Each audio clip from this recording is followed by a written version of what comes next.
week, we learned how to create and use a class by creating the cat class and calling a constructor to set the cat's name and age.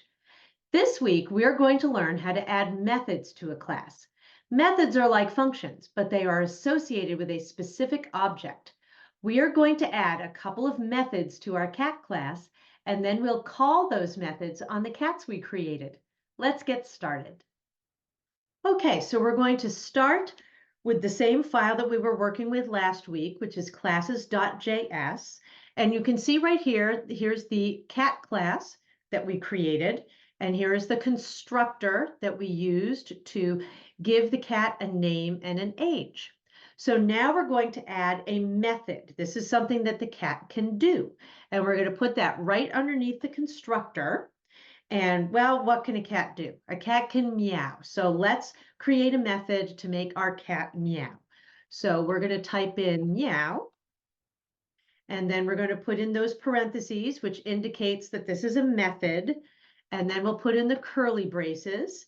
So when this meow method is called, what we'll do is we will log out the word meow. So we'll say console.log meow.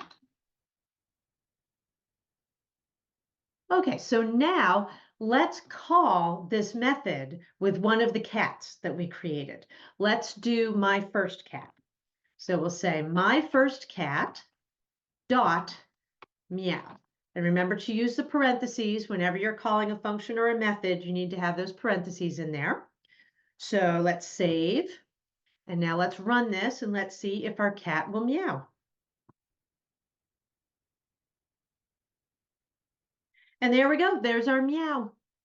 Okay, let's make our second cat meow. So we'll say my second cat dot meow. We'll save, run that.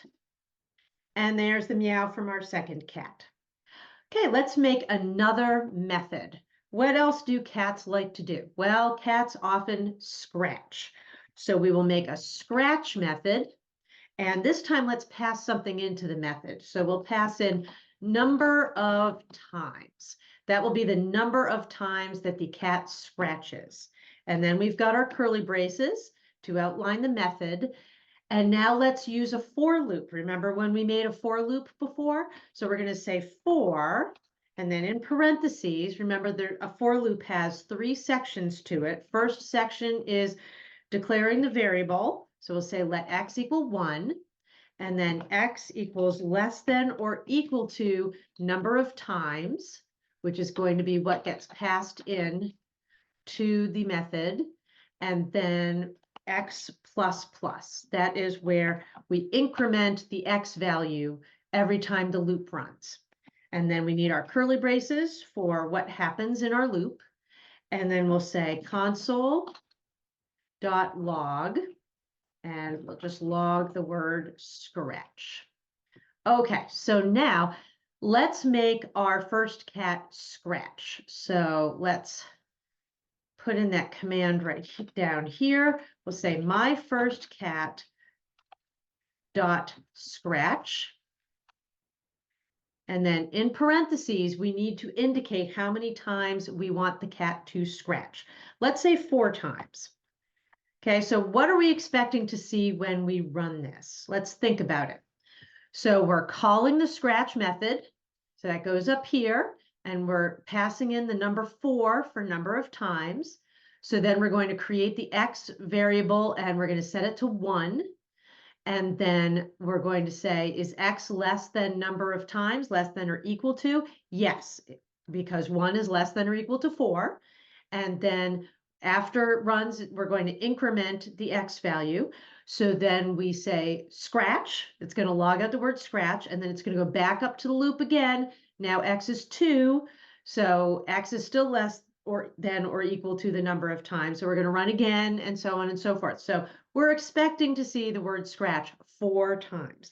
Let's save, and let's run. And there we go, scratch, scratch, scratch, scratch.